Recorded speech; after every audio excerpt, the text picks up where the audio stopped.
10 વાર્તાઓ ટુકડા ટુકડામાં જોવા કરતાં 2 વાર્તા આખી એકાગ્રતાથી જોવી એ વધારે મૂલ્યવાન છે, કારણ કે વાત શાંતિથી સાંભળવામાં આવે તો જ ગળે ઉતરે. આજની વાર્તા પણ એવી જ છે. અને એક નમ્ર વિનંતી, જો આ વાર્તા તમારા મનને સ્પર્શે તો એ અહીં જ અટકાવશો નહીં. શેર કરો, બીજાઓ સુધી પહોંચાડો. એ પણ સાંભળે, વિચારે અને અનુભવે. જન્મદિવસે પિતાએ પુત્રને આશીર્વાદ આપ્યા. મિત્રો, આપણે સૌ જાણીએ છીએ કે જ્યારે બાળકો અથવા યુવાનો અથવા તો કિશોરો પોતાના જન્મદિવસે પોતાના વડીલો પાસે આશીર્વાદ માગતા હોય છે, અને એ આશીર્વાદમાં ક્યારેક ક્યારેક વિદ્વાન માતા પિતા એને ઉત્તમ પ્રકારના શબ્દો કહેતા હોય છે. આવો જ એક પ્રસંગ હતો, અને એક માધ્યમિક શાળામાં ભણતા છોકરાનો જન્મદિવસ હતો. સમારંભ રાખ્યો હતો, અને એના પિતાએ આ સમારંભમાં થોડું બોલવાનું હતું. એટલે શરૂઆત કરે છે અને એના દીકરાને સંબોધીને એમ કહે છે કે મારા દીકરા, આજે તારો જન્મદિવસ છે.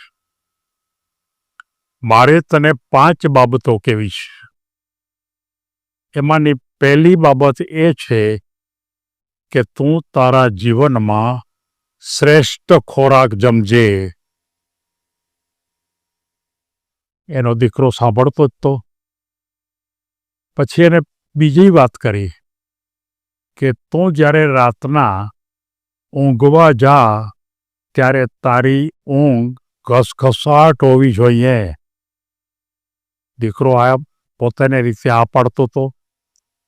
ત્રીજી વાત એણે એમ કીધી કે તું તારા સ્વજનોના હૃદયમાં પ્રેમ ઠાલવજે. દીકરાને એમ થયું કે બહુ સારી વાતો છે. ચોથી વાત કઈ એમ પૂછે છે ત્યારે એમ કહે છે કે તારા મિત્રો કે અન્ય કોઈ તારા સ્વજનો કે અન્ય કોઈ તારા જાણીતા કે ન જાણીતા, એ જ્યારે મુશ્કેલીમાં હોય ત્યારે તું એને મદદ કરજે. પાંચમી વાત એણે એમ કીધું કે તારા જ્ઞાનનો પ્રચાર, તારા જ્ઞાનને વેચતો રહેજે. જે એનો દીકરો હતો એ વિચારમાં પડી જાય છે. એના પિતાને એમ કહે છે કે તમે મને એવી વાતો કરી છે કે આપણે ખૂબ પૈસાવાળા હોઈએ, આપણે બહુ સંપત્તિવાન હોઈએ, આપણી પાસે બધી જ વસ્તુ હોય તો હું આ કરી શકું. હું આ બધું કેવી રીતે કરી શકું?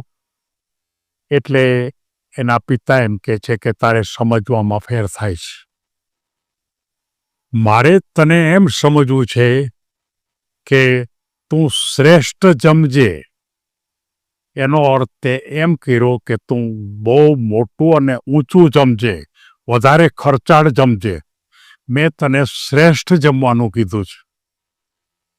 એટલે એનો અર્થ એ થયો કે શ્રેષ્ઠ જમવાનું માણસને ક્યારે લાગે છે કે જ્યારે એને કડકડતી ભૂખ લાગી હોય ત્યારે. એટલે મેં તને બહુ પૈસા ખર્ચીને જમવાનું કીધું નથી. મેં તને એમ કીધું છે કે તું જ્યારે કડકડતી ભૂખ લાગે ત્યારે જ જમજે.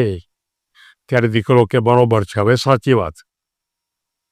પછી કે બીજી વાત મેં તને એમ કીધી છે કે ઊંઘ તારી ઘસઘસાટ હોવી જોઈએ. એટલે ઊંઘ ઘસઘસાટ હોવી જોઈએ એ વાત મેં નથી કીધી. મેં તને એમ કીધું છે કે તારા જીવનમાં તું સતત આખો દિવસ કાર્ય કરતો રહેજે. અને જો આખો દિવસ કાર્ય કરતો રહીશ તો તારી ઊંઘ એકદમ ઘસઘસાટ આવશે. એટલે ઊંઘ ઘસઘસાટ કરજે, એને માટે મારે એ કહેવાનું છે કે તારે આખો દિવસ કામ કરવાનું છે. ત્રીજી વાત મેં તને એમ કીધી કે આપણા સ્વજનોમાં હૃદયમાં સ્થાન મેળવજે. એટલે તારે માત્ર ને માત્ર તારા જીવનમાં મધુર શબ્દો અને મધુર વાક્યો ગોતવાના છે. એને માટે પૈસાની જરૂર નથી. તારે મધુર વાક્ય અને મધુર શબ્દો જો તું બોલીશ તો જ તારા સ્વજનોના હૃદયમાં તારું સ્થાન આવશે. ત્યારે દીકરો એમ કહે છે કે પિતાજીએ ખૂબ સારી વાત કીધી. પછી પૂછે છે કે તમે ચોથી વાતમાં શું કરવાનું, કે મારે બધાને મદદ કેમ કરવી, મારી પાસે પૈસા તો ન હોય. ત્યારે એણે એમ કીધું કે મેં તને પૈસા માટે નથી કીધું, મેં તને એમ કીધું છે કે તું તારા શરીરને મજબૂત બનાવજે. અને શરીરને જો મજબૂત બનાવીશ તો તારી તંદુરસ્તી હાઈ ક્લાસ હશે. અને તંદુરસ્તી જો હાઈ ક્લાસ હશે તો તું મુશ્કેલીમાં તારા સ્વજનોને મદદ કરી શકીશ. મેં પૈસાની મદદ કરવાનું કીધું નથી. 5મી વાત એ કે તું જ્ઞાનનો પ્રચાર કરજે. એટલે મેં તને એમ કીધું છે કે તું ખૂબ મહેનત કરજે અને જ્ઞાન પ્રાપ્ત કરજે. જો જ્ઞાન પ્રાપ્ત કરીશ તો જ તું એનો પ્રચાર કરી શકીશ. આમાં પૈસાની વાત ક્યાં આવી? આપણી પાસે જે કંઈ છે એમાંથી જ આ બધી વસ્તુ બની શકે એમ છે. અને એ વાત એના પિતાએ જે કીધી છે એ ઉત્તમ પ્રકારની વાત છે. અને આ વાત મારે સમગ્ર જન સમાજને કહેવી છે કે તમારા સંતાનોને તમે કહેજો કે ભૂખ લાગે ત્યારે જ માત્ર જમવું. સતત આખો દિવસ કામ કરો એટલે ઘસઘસાટ ઊંઘ આવે. તમારા શબ્દો વાક્યો પ્રેમ અને કરુણા ભરેલા હોય, સારા હોય તો જ તમે તમારા સ્વજનના હૃદયમાં બેસી શકો. અને તમારી તંદુરસ્તી સારી હોય તો જ બીજાને મદદ કરી શકો. અને છેલ્લે તમારી પાસે જો જ્ઞાન હોય તો જ તમે જ્ઞાનનો પ્રચાર કરી શકો. એટલે કે પિતાએ જે વાત કરી હતી એ ગર્ભી જ કીધી હતી, પરિણામ કીધું હતું, પણ એને માટે પુત્રએ શું કરવું એ વાત જુદી હતી.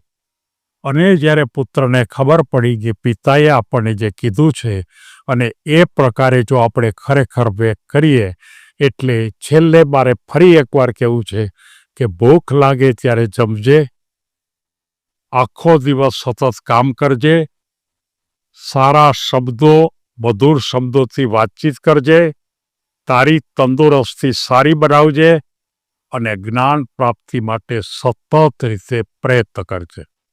મારે સૌ આપણા ગ્રુપના મેમ્બરોને, એના માતા પિતાને કહેવું છે કે તમે જ્યારે તમારા સંતાનોને જન્મદિવસ માટેની જ્યારે શુભેચ્છા આપો ત્યારે આ બાબતો પણ સામે વળી લેશો તો તમારા સંતાનો ભવિષ્યમાં ખૂબ મહાન બનશે. એવી વાત કરી મારી વાત પૂરી કરું છું. સૌને ધન્યવાદ.